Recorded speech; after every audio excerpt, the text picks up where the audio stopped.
Every South African should be shocked to hear Gerald Mkhwana telling us that the criminal justice system is on the brink of collapse. We are in trouble. The country is on autopilot. The big question is, where was the president when this whole thing was unfolding on his watch? The president should take full responsibility for this mess. As president, we are briefed on a daily, weekly basis about the security of the country. So the president cannot tell us that he didn't know what was happening in the country. The president must fall for putting the citizens at risk. Furthermore, we call for GNU to be dissolved. We as citizens call for fresh elections because we do not trust the government.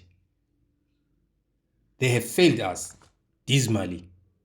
We call for them to resign immediately for putting the security of the country at risk.